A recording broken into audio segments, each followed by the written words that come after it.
Okay, so someone hands you 100 acres of land, an old decommissioned missile silo underneath it, and a business plan that says wealthy people will pay millions of dollars for a guaranteed place to survive the end of the world. Sounds like the ultimate recession-proof business. Fear never goes out of style, and you're selling the one product that promises to solve it completely. The honest answer is that this business is real, it is growing, and a small number of operators are making an enormous amount of money doing it. But the economics underneath it are almost nothing like the survivalist fantasy that sells the units in the first place. And the gap between a bunker development that thrives and one that quietly bankrupts its developer is entirely about logistics, not paranoia. The first thing to understand is what you're actually building, because the popular image of a doomsday bunker, a lone concrete box buried in someone's backyard, is not the business that makes real money. The real money is in converting large-scale, already existing hardened structures, decommissioned military installations, former missile silos, retired underground command facilities, into multi-unit luxury survival communities sold or leased to individual buyers. This distinction matters enormously because it changes your starting cost structure completely, building a hardened underground structure from scratch, one capable of surviving the kind of overpressure event or prolonged isolation your buyers are paying for, is extraordinarily expensive, often more expensive per square foot than almost any other category of construction, because you're not just building walls, you're building walls, blast doors, air filtration systems, and self-contained utility infrastructure rated to survive scenarios most civil engineering standards were never designed for. A decommissioned government silo, by contrast, was already built to military specifications decades ago at a cost the original government client absorbed, often for a fraction of what it would cost to replicate today. Buying one of these structures, when they occasionally come up for sale through federal surplus channels or private resale, can run anywhere from a few $100,000 for a smaller, more remote site to several $1,000,000 for a larger, better located one. That upfront acquisition cost sounds almost reasonable next to what a from-scratch bunker would cost. It is also just the beginning of the actual spend. Because what you've bought is not a finished product. It's a shell, often decades old, built for a completely different purpose than long-term luxury habitation, and converting it into something buyers will pay millions of dollars for requires an entirely new layer of capital investment on top of the acquisition price. You need a complete life support overhaul. Air filtration and scrubbing systems capable of removing radioactive particulates, chemical agents, and biological contaminants, rated to run continuously for months or years without external servicing. Water systems including deep well drilling, filtration, and storage capacity sized for the number of residents you're planning to house, because a facility that's sealed off from the outside world cannot simply call the municipal water utility when a tank runs low. Power generation completely independent from the regional grid, typically a combination of diesel generators with massive fuel storage, backed by solar arrays and battery banks, because the entire premise of the facility collapses if it can't run its own air handling and water treatment systems indefinitely on its own power. Waste management systems capable of processing sewage without any external hookup for years at a time. And food production capability, frequently hydroponic growing systems built directly into the facility, because a bunker that can only feed its residents from a fixed store of packaged food is selling a countdown timer, not a long-term survival solution, and buyers researching this market know the difference. All of that infrastructure retrofitted into an existing hardened shell commonly costs tens of millions of dollars for a mid-sized multi-unit facility, and it can run considerably higher depending on the size of the structure and the luxury level you're targeting, because this market segments sharply by how much comfort you're selling alongside the survival function.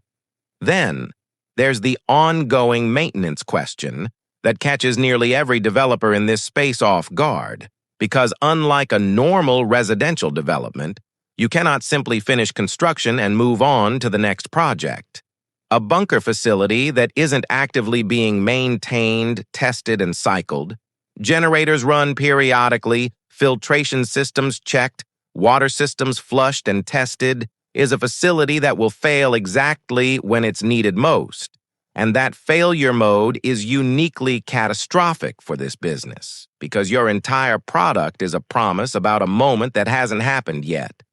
You can't demonstrate your bunker works the way a car dealership demonstrates a car works, with a test drive.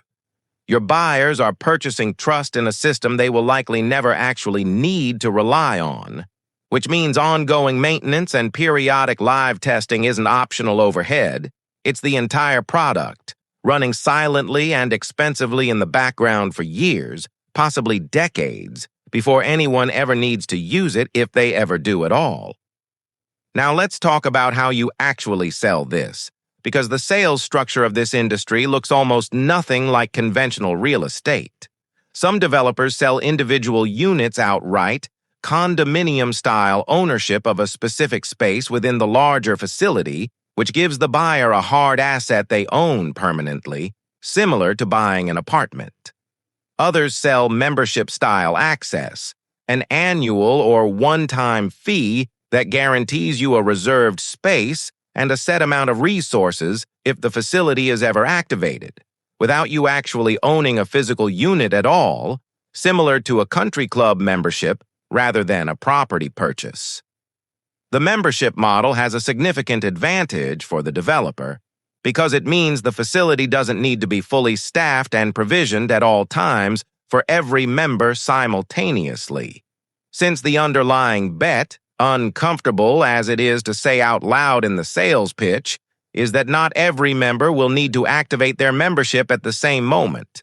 This is functionally an insurance business wearing a real estate costume. And like any insurance business, the profitability depends heavily on actuarial assumptions about how many members will ever actually need to use the product simultaneously, assumptions that are, by the nature of the product, almost completely untested by real-world data, because a genuine full activation event of the kind these facilities are built for has essentially never happened in the modern era.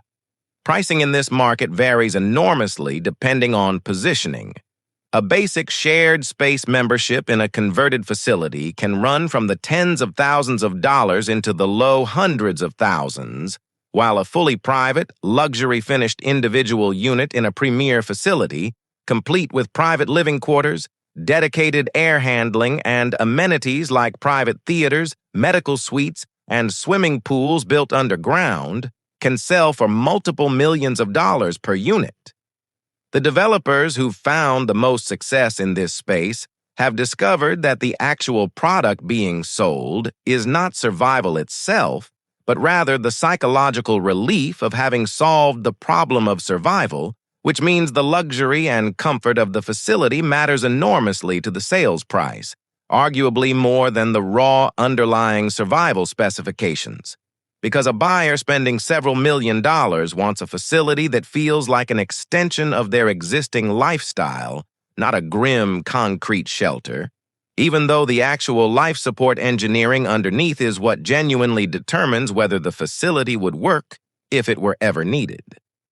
Here's where the anchor-tenant dynamic we've seen across other capital-heavy businesses in this series shows up again, in a slightly different form. A large multi-unit facility only becomes financially viable once a critical mass of units are sold or committed, because the enormous fixed cost of the life support retrofit, water systems, air filtration, power generation has to be spread across enough paying members to make the underlying economics work.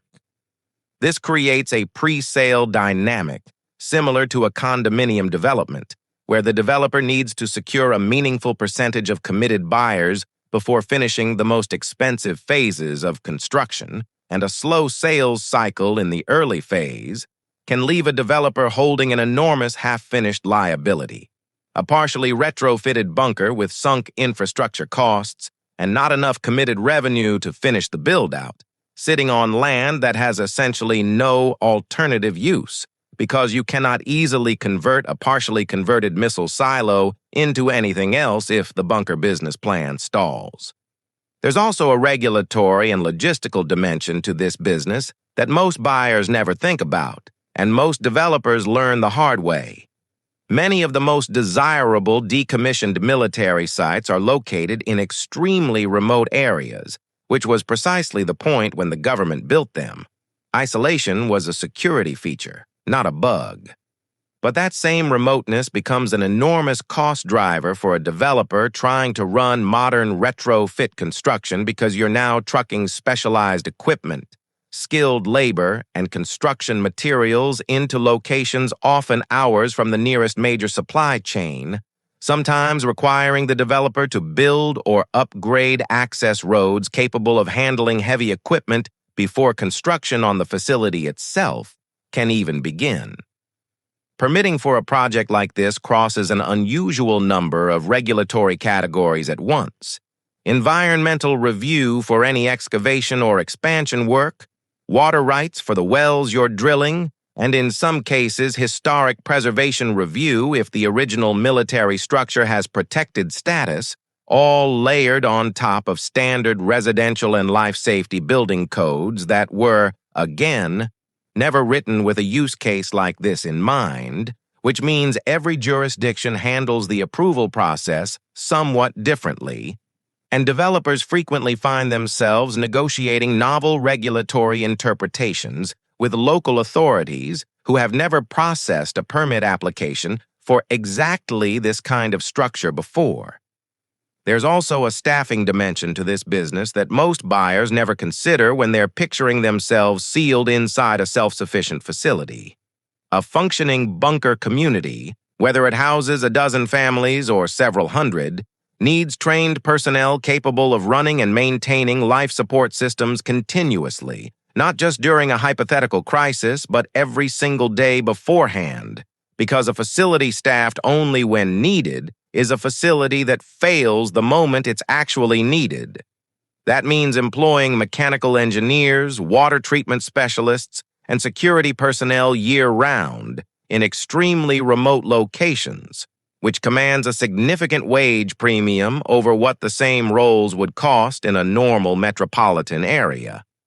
Some facilities solve this by requiring staff to live on-site permanently, effectively becoming residents of the very community they maintain, which adds its own housing and provisioning costs on top of salary, while others rotate staff in and out on a schedule similar to offshore oil platforms, which solves the isolation problem but adds significant transportation and logistics cost to what already looks like an expensive operating budget before a single emergency ever occurs.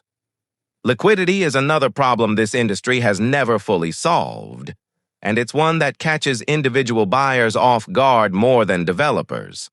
Unlike a normal luxury property, where a strong secondary market exists because plenty of buyers want a beachfront condo or a ski chalet,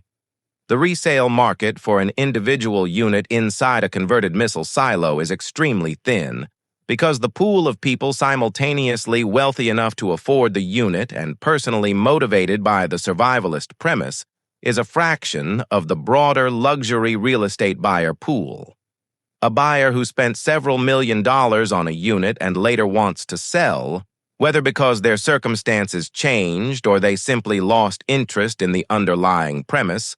often discovers that finding a buyer willing to pay anywhere close to the original price can take years, if it happens at all, because the asset's value is tied almost entirely to a specific psychological need that most wealthy buyers, thankfully, don't feel strongly enough to act on at any given moment.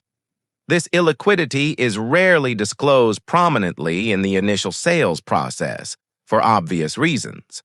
but it shapes the entire risk profile of the purchase in a way that a beachfront property or a conventional second home simply does not carry. One of the most well-known ventures in this space converted a decommissioned nuclear missile silo complex into a series of luxury underground residences, marketed heavily around its blast-hardened construction and self-sufficient life support systems, with individual units priced in the millions of dollars each. The project generated enormous media attention and a genuine waiting list of buyers drawn by both the survival premise and the underlying novelty of owning a piece of converted Cold War military infrastructure.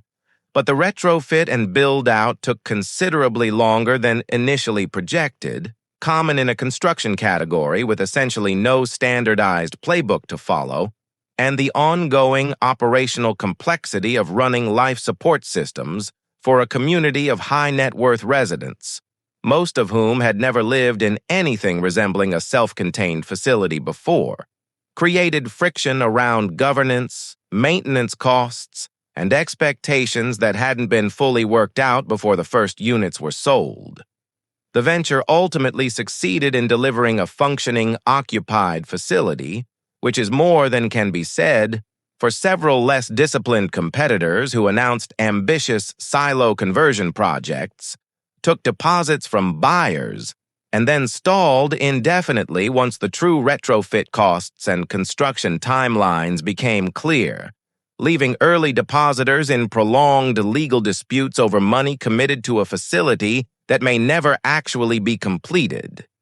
That failure pattern, ambitious announcement, genuine buyer interest, and then a stall once the real infrastructure costs exceed the original projection, shows up repeatedly in this industry. Because the appeal of the underlying land, an already built hardened structure sitting there for a fraction of new construction cost, consistently seduces developers into underestimating what it actually costs to bring 1960s military infrastructure up to a habitability and life support standard that today's wealthy buyers expect. The silo was never the hard part. It was already built decades ago, paid for by someone else's budget. The hard part is everything layered on top of it: the water, the air, the power, the waste management, and the years of ongoing maintenance required to keep a system that's designed to be used exactly once, in exactly the worst possible scenario, ready to work flawlessly on a day nobody can predict. So does owning a doomsday bunker development work as a business?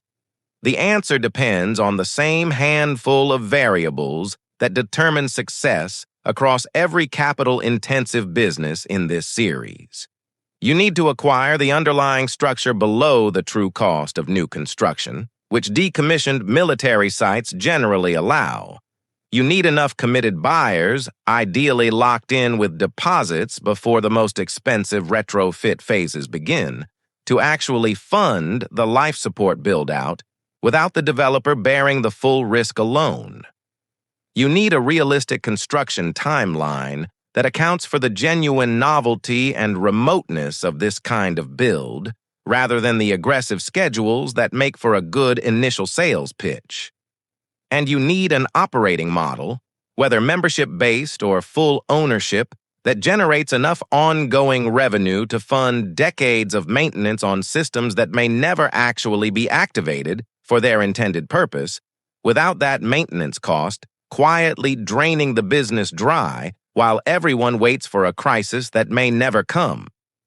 In the optimistic scenario, you deliver a genuinely functional facility, retain a loyal membership or ownership base paying into ongoing maintenance, and build a reputation that lets you expand into additional sites with buyers who've seen your first project actually get finished.